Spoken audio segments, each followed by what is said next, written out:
do I do? 47, or do I do lightweight 48? Well, it's lunchtime here. Thank you very much for tagging along again for another upload of It's a Dyer thing. I'm kind of like taking a break here from work and just deciding what sprocket combination am I going to use this year for the street tires. So this is from the WR250X. So they do come with a 17-inch street wheels. So since I got the off-road wheels for off-road, I also still have my street set up. So I'm kind of deciding what I'm going to do with the sprocket sizes. You know, I've had quite a number of inquiries and questions in regards to the graphics, the lettering that I've done on the wheels here for the WR. So I said, you know what, let's take a minute and kind of let's go over how I did it and get a up close and personal view on exactly how I did it. All it is simple basic vinyl graphics that I applied without actually even taking the spokes off. So let's get into this.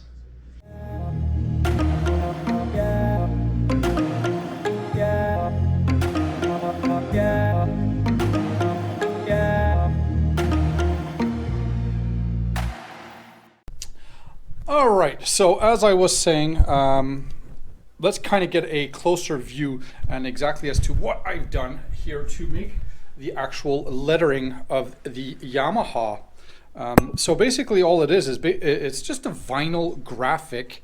The only importance that you kind of have to take note is the actual width of the wheel, right? So basically what I did is I measured from the edge of the wheel all the way up to the other edge of the wheel, and then keeping in mind that you do have the double lip here, right? So once I measured out that, I basically took off 3 mils on each side just because I didn't want the lettering to overhang on once I've applied it. Again, you got to keep in mind this the lip here that is going to take up for quite a bit of room.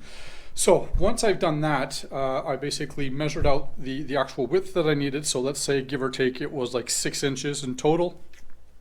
And then I just had the wording Yamaha written out in a 6-inch height and making sure that the rest was very proportionate, right? So I wanted something, I kind of lucked out just due to the fact that the Yamaha almost comes out actually halfway through the wheel. So again, if you're doing it for KTM or Honda or whatever it may be, you know, your lettering may not be necessarily the same. So what you can always look, and you can kind of skew the lettering, is make it like, you know, the 6-inch wide, right?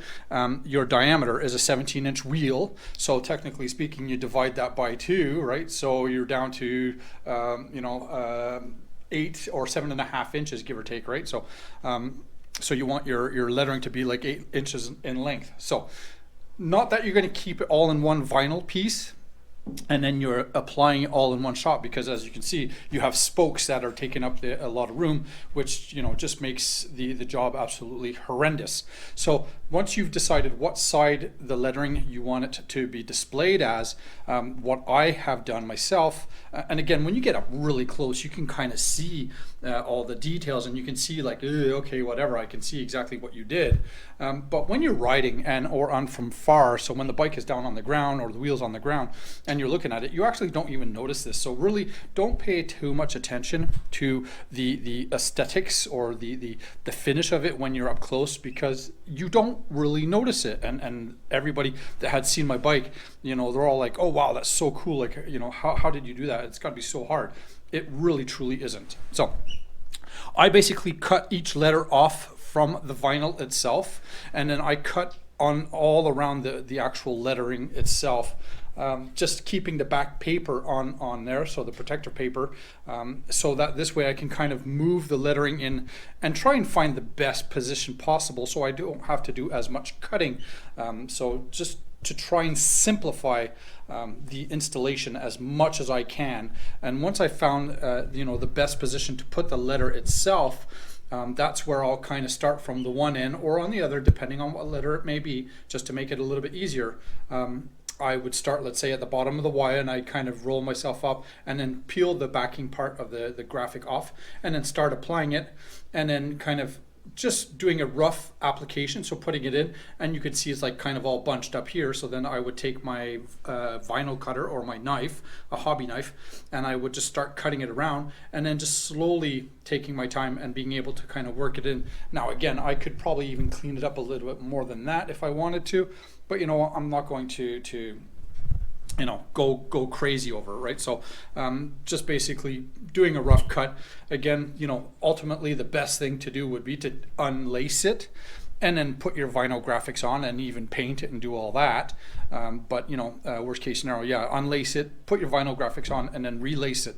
But by the time anybody does that, I mean, you're spending a whole lot of hours, and I just didn't want to get into that much complication, right? So as you can see, they're not all the same. So what you've done to the 1A, depending on where the other A would be for a Yamaha, it's exactly not the same. So you know, on a case like this, because it's right in the middle of the A itself, now what I did is I basically just cut, so it allowed me to move the A in. So this one, I did it from the top part and allowed me to move the A in, and then I kind of refolded the vinyl over it here just to kind of do a finish, right? So again, each letter and depending on where you actually physically put it on into the spokes is going to make difference, right?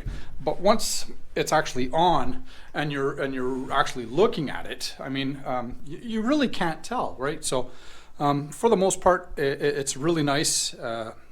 It works great. It's lasted a long time.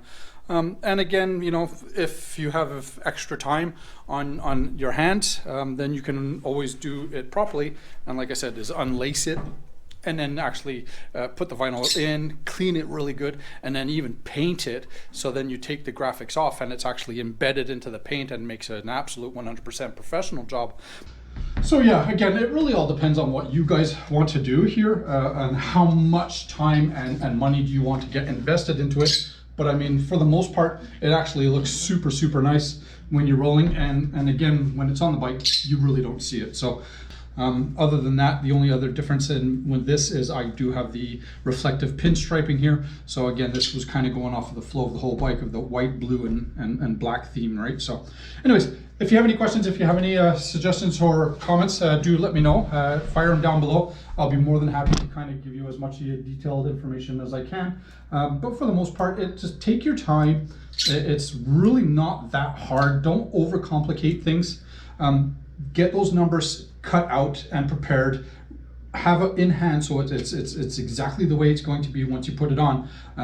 Just keep in mind the overall length of the letter is what's important, right? So whether if you start from the top and you work your way down, or start from the bottom and work your way up, take your time on that. I find it's easier when I had the wheel up positioned like this, and I was just kind of going, putting it in myself.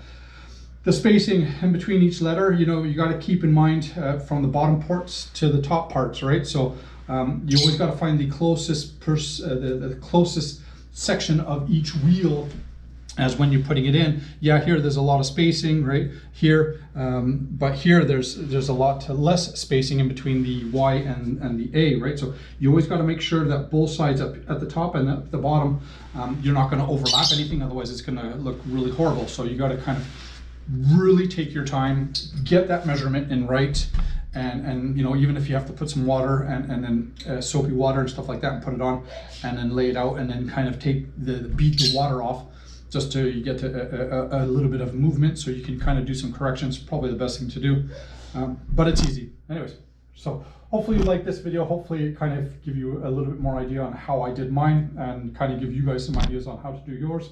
If you have any questions, again, let me know. I'll be more than happy to fire off the information as I can. Until next time, be good, have fun, be safe. Don't forget, hit that like, hit that subscribe button, the notification button, please. So this way you're always up to date on all the videos that I do. And if you have any suggestions for me, let me know and I'll see what I can do for you guys. So cheers, be good, have fun. All right, don't forget, keep it covered. All right, bye-bye.